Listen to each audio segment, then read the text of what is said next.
ఉద్దేశాలని అన్నింటినీ కూడా పరిగణలోకి తీసుకుని అదే విధంగా ఈ రోజున దేశవ్యాప్తంగా ఎస్టీ ఉద్యోగులు అధికారులు అనేక ఇబ్బందులు పడుతూ ఉన్నారు. వాస్తవానికి రాజ్యాంగబద్ధంగా వాళ్ళు ఉద్యోగాలు చేసుకుంటూ మంచి పెట్టుకుంటూ ఉన్నా కూడా చిన్న స్థాయి నుంచి పెద్ద స్థాయి వరకు వాళ్ళని ఉద్యోగాలు చేసుకోలేకుండా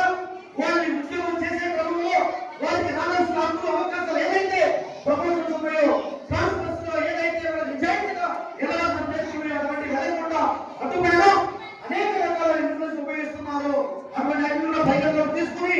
న్యాయం చేయడానికి సాధారణమే కాబట్టి ఈ అంశాలన్నింటినీ కూడా మీరు పరిగణలోకి తీసుకుని మీరు పెద్దలుగా రాజ్యాంగబద్ధంగా మీకు ఒక క్యాబినెట్ ద్వారా కూడా ఈ ప్రభుత్వం ఇచ్చింది కాబట్టి ఎస్సీ కమిషన్ చైర్మన్ కాబట్టి మెంబర్స్ కాబట్టి